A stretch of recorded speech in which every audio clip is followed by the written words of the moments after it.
Which scene made you the most emotional during the set? Good question. I shot a scene with Eddie Gathegi, who plays Mr. Terrific. And it wasn't necessarily an emotional scene, but it's a moment that really sticks out for me because I don't know what's the thing called that they turn, the ball that has a mirror on one side and that's white on the other. It's like a VFX thing. It's a VFX thing. I don't know what that has. Something for effects in post. Anyways, they were turning it for some sort of effects in post. And the mirror side turned towards us, and Eddie grabbed my shoulder and like welled up, and he just went, "I just saw us in the movie."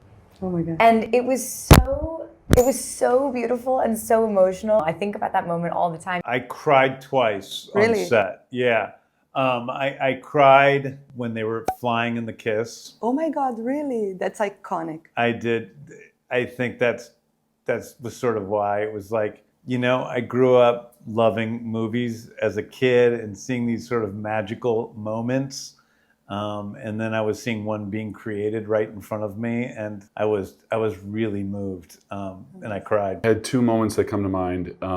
One with Pruitt, who plays my father. He's an amazing actor who's had a very long career of great performances, but getting to watch him up close work through that scene. And the conversation we had afterwards was really very special to me. Partially, I think, because it meant a lot to him. He came in for a few days for his part and just saw the love and the support in the cast and the crew and the love of the film and the process. Yeah.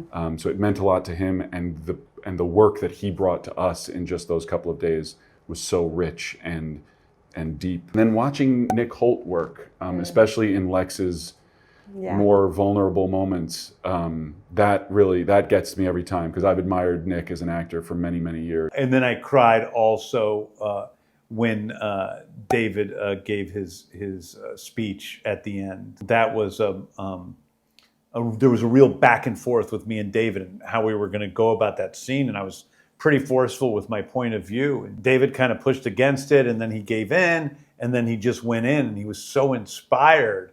And the shot was so difficult to pull off that I gave him a hug afterwards, and I said that was really something. And then I started to cry.